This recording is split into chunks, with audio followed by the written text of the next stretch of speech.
नमस्कार, मी अनिल जाधव. तुम्ही बघताय आपलं अग्रवन. सरकारनं कापूस आणि सोयाबीनसाठी हेक्टरी 5,000 रुपये मदत देण्याचा जी-आर काढलाय. पण या जी-आर मधून आपल्या मनातल्या महत्त्वाच्या प्रश्नाचं उत्तर मिळत नाही. तो प्रश्न म्हणजे जर एखाद्या शेतकऱ्यांना गेल्या हंगामामध्ये 2 हेक्टरवर कापूस आणि 2 हेक्टरवर सोयाबीन घेतलं असेल, तर त्या शेतकऱ्याला जास्तीत जास्त मदत किती मिळेल? म्हणजे 10,000 रुपये मिळतील का 20,000 रुपये मिळतील? या प्रश्नाचं उत्तर या जी-आर मधून मिळत नाही. पण आपल्या याच प्रश्नाचं उत्तर जाणून घेण्यासाठी आम्ही कृषी आयुक्तालयातील अधिकाऱ्यांशी संपर्क साधला. या अधिकाऱ्यांनी असं सांगितलं की जर समजा एखाद्या शेतकऱ्यानं गेल्या हंगामामध्ये 2 हेक्टरवर सोयाबीन आणि 2 हेक्टरवर कापूस घेतला असेल, तर अशा शेतकऱ्यांना 4 हेक्टरसाठी मदत मिळू शकते. म्हणजेच मिळणारी जास्तीत जास्त मदत ही 10,000 नाही तर 20,000 रुपये असू शकते, असं या अधिकाऱ्यांनी स्पष्ट केलंय. आता हे झालं आपल्या महत्त्वाच्या प्रश्नाचं उत्तर. यासोबतच जर समजा एखाद्या शेतकऱ्याचं क्षेत्र हे 1 हेक्टरपेक्षा कमी असेल, तर त्याला किती मदत मिळणार आणि सरकारनं ही मदत देण्यासाठी काही अटी टाकल्याय का, हे देखील आता आपण या व्हिडिओतून पाहणार आहोत. आता सरकारनं जी-आरमध्ये सांगितलं की ही मदत खरीप हंगाम 2023 साठीच लागू असेल. म्हणजेच गेल्या वर्षीसाठीच या मदतीचा लाभ मिळणार आहे. आता आपला महत्त्वाचा प्रश्न आहे की जर समजा एखाद्या शेतकऱ्याचं क्षेत्र हे 1 हेक्टरपेक्षा कमी असेल, तर मग किती मदत मिळणार आहे? तर सरकारनं जी-आरमध्ये स्पष्ट केलं आहे की जर समजा शेतकऱ्याचं क्षेत्र हे 20 गुंठ्यांपेक्षा कमी असेल, तर सरसगट 1,000 रुपये मदत मिळणार आहे. पण जर 20 गुंठ्यांपेक्षा म्हणजे अर्धा एकरपेक्षा क्षेत्र जास्त असेल, तर ज्या प्रमाणात क्षेत्र आहे त्या प्रमाणात शेतकऱ्याला मदत मिळणार आहे. म्हणजे जर समजा शेतकऱ्याचं क्षेत्र म्हणजे कापूस आणि सोयाबीनचं क्षेत्र 1 एकर असेल, म्हणजे 40 गुंठे असेल, तर त्या शेतकऱ्याला 2,000 रुपये मिळतील. जर समजा एक क्षेत्र आपण असा गृहीत धरूया की 1.5 एकर आहे, तर 3,000 रुपये. जर 2 एकर असेल, तर त्या शेतकऱ्याला 4,000 रुपये मिळतील. आणि 2.5 एकर म्हणजेच 1 हेक्टर जर क्षेत्र असेल, तर त्या शेतकऱ्याला 5,000 रुपये मदत मिळणार आहे. म्हणजेच थोडक्यात काय, तर ज्या प्रमाणात त्या शेतकऱ्याकडे क्षेत्र असेल कापूस आणि सोयाबीनचं, त्या प्रमाणात त्या क्षेत्राला मदत मिळणार आहे. म्हणजेच थोडक्यात आपण असं म्हणू शकतो की सोयाबीनला 2 हेक्टरसाठी जास्तीत जास्त मदत ही 10,000 रुपये, तसंच कापसासाठी जास्तीत जास्त 10,000 रुपये मिळणार आहे. आता राज्यातील बहुतांशी शेतकरी हे कापूस आणि सोयाबीन दोन्ही पिकं घेत असतात आणि बहुतांशी शेतकऱ्यांचं क्षेत्र म्हणजे लागवड क्षेत्र हे जास्त असतं.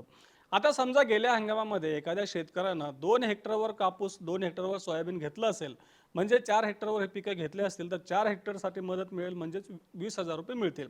पण जर समजा एखाद्या शेतकऱ्यानं 2 हेक्टरवर सोयाबीन आणि 1 हेक्टरवर कापूस घेतला असेल, तर त्याला 15,000 रुपये, म्हणजे सोयाबीनसाठी 10,000 आणि कापसासाठी 5,000. अगदी या उलट जर समजा कापूस 2 हेक्टरवर आणि सोयाबीन 1 हेक्टरवर घेतला असेल, तर कापसासाठी 10,000 आणि सोयाबीनसाठी 5,000 असे 15,000 रुपये मिळतील. आता हे सगळी माहिती घेतल्यानंतर नेमकं हेक्टरी मदत कशी मिळणार आहे, कुठपर्यंत मिळणार आहे, या सगळ्या प्रश्नांची उत्तर तुम्हाला मिळालेलीच असेल. आता आणखीन एक महत्त्वाचा प्रश्न आहे की नेमकं सरकारनं यासाठी कुठली अट घातली आहे का? तर हो, सरकारने एक अट घातली आणि ती अत्यंत महत्त्वाची आहे. सरकारनं अशी अट घातली की ज्या शेतकऱ्यांनी खरीप हंगाम 2023 मध्ये ही पिकं घेतली आणि ज्या शेतकऱ्यांनी ई पीक पाहणी केली आहे, म्हणजे पोर्टल किंवा ॲपच्या माध्यमातून ई पीक पाहणीवर नोंद केली असेल, त्या शेतकऱ्यांना याची मदत मिळणार आहे. जर तुम्ही गेल्या हंगामामध्ये ई पीक पाहणी केली नसेल, ई पीक पाहणीवर आपल्या पिकांची नोंद केली नसेल, तर तुम्हाला या योजनेचा लाभ मिळणार नाही. आणि सगळ्यात महत्त्वाचं म्हणजे तुम्ही ई पीक पाहणी पोर्टल किंवा ॲपच्या माध्यमातून जेवढी पिकांची नोंद केली, जेवढ्या क्षेत्राची नोंद केली, त्यानुसारच तुम्हाला मदत मिळणार आहे. समजा आपण असं गृहीत धरूया की एखाद्या शेतकऱ्यानं गेल्या हंगामामध्ये 2 हेक्टरवर सोयाबीनची लागवड केली, परंतु ई पीक पाहणीवर नोंद करताना एकाच हेक्टरची नोंद केली असेल, तर त्या शेतकऱ्याला 2 हेक्टरसाठी नाही तर एकाच हेक्टरसाठी मदत मिळणार आहे. कारण सरकारनं अट घातली आहे की ई पीक पाहणीवर जेवढी नोंद केली तेवढीच तुम्हाला मदत मिळणार आहे. मग आता राज्यातल्या सगळ्या शेतकऱ्यांना 2 हेक्टरच्या मर्यादेपर्यंत ही हेक्टरी 5,000 रुपये मदत मिळणार आहे. मग यासाठी राज्य सरकारला किती खर्च करावा लागणार आहे याची देखील माहिती सरकारनं दिली आहे. सरकारनं सांगितलं की कापूस उत्पादकांना अनुदान किंवा मदत देण्यासाठी सरकारला 1,548 कोटी रुपयांची मदत द्यावी लागणार आहे. तर सोयाबीन उत्पादकांसाठी 2,646 कोटी रुपयांची मदत द्यावी लागेल. असं एकत्रित म्हणजे कापूस आणि सोयाबीन उत्पादकांना खरीप 2023 मध्ये हेक्टरी 5,000 रुपये मदत देण्यासाठी सरकारला 4,194 कोटी रुपये खर्च करावा लागणार आहे. आता तुम्हाला आठवत असेल की अर्थसंकल्पामध्ये आपल्या राज्याचे अर्थमंत्री अजित पवार यांनी कापूस आणि सोयाबीन उत्पादकांसाठी हेक्टरी 5,000 रुपये मदत जाहीर केली होती.